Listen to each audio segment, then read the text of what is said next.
You mentioned a lot in the last 20 years, and I think we share this, but the importance of kindness. And you wrote Mm, something. You said kindness is the only true superpower. Let's yeah, uh let's riff on this because I actually believe that. yeah. So you know, in a lot of the experiences that we live in our lives, we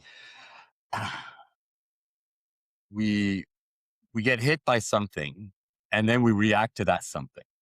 It's Yeah. the pattern that we live, right? Yeah. And we react to it often with self-preservation. Our reptilian brain kicks in. It's fight or flight, and we want to be able to preserve. I mean, Uh-huh, that's how uh-huh. we're wired, right? We want to be wired to preserve ourselves and to preserve the ones that we love. Kindness is something where you decide voluntarily to go beyond that reptilian basic instinct and to say, let me think of the other person first. Let me. It's actually, I mean, I'm not gonna hide. It's a biblical concept as well. Love your neighbor as yourself, and it's the Yes. second law after loving God and the rest. And in that, the whole law is accomplished. But the idea of kindness is to say, I'm going to do something for someone else just because. Just It's because. this grace idea too, right? Yes, It of flows course. out of the idea of grace. And in my life, I can pinpoint the times that when that happened, things changed. And this idea of being able to give without expectation of return gives this idea of paying it forward and Yes. inciting people to do the same. And it actually feels good to Yes. give, and it's this very irrational idea that there's more pleasure to give than to receive. Hmm, hmm. And and the alpha males, will say, well, if you give too much, you're going to get taken advantage of, and they're not wrong. I have been taken advantage of. Yeah.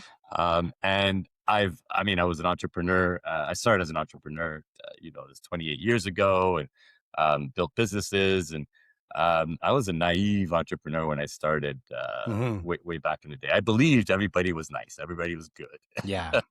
And then you realize Newsflash. it's not. Yeah, it's not true. Some people are Yeah. are not. I'm not going to use vulgar terms, but some Or people names. or names. We know some. It's amazing. Yeah, we do know some, and we've had common experiences with some. Yeah. But some people, yeah, some people don't act that way, don't think that way, and Yeah. they think it's very reptilian, fight or flight, and if ever you give too much, they'll take advantage of you. And but I still believe that the if if we do an extended hand to the people around us, it will change the world. I Do think you it's really think the only true superpower that we have. do you think kindness absolutely requires empathy? Well, yeah, Because the lack is probably in empathy and not in kindness. I agree. Um, and Kindness is the result of empathy. probably Um, yes, exactly. But empathy, I've noticed this probably because I'm a super empath to a fault. to a very Um, big fault. yeah, Yes. and so you mentioned being taken advantage of. That's it. If you're an over empath, you can actually give more than you have, or let's use the term you use: you give more than they deserve, Yeah. and then it's a pattern. So it's easy for a non-empath empath to take advantage of you. You're absolutely right. And what I tell my empath friends, Yeah. like you, is that um, the one saving grace that you have is boundaries.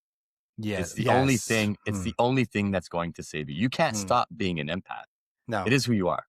Yeah. And you won't stop feeling what other people feel and wanting to help in terms of what it is that they're doing. But knowing where your own limits are and knowing how to give until you are done, not until they are happy. That's not the right way to give. You give until you have have done and Yeah. hit your own boundary, and then you're out.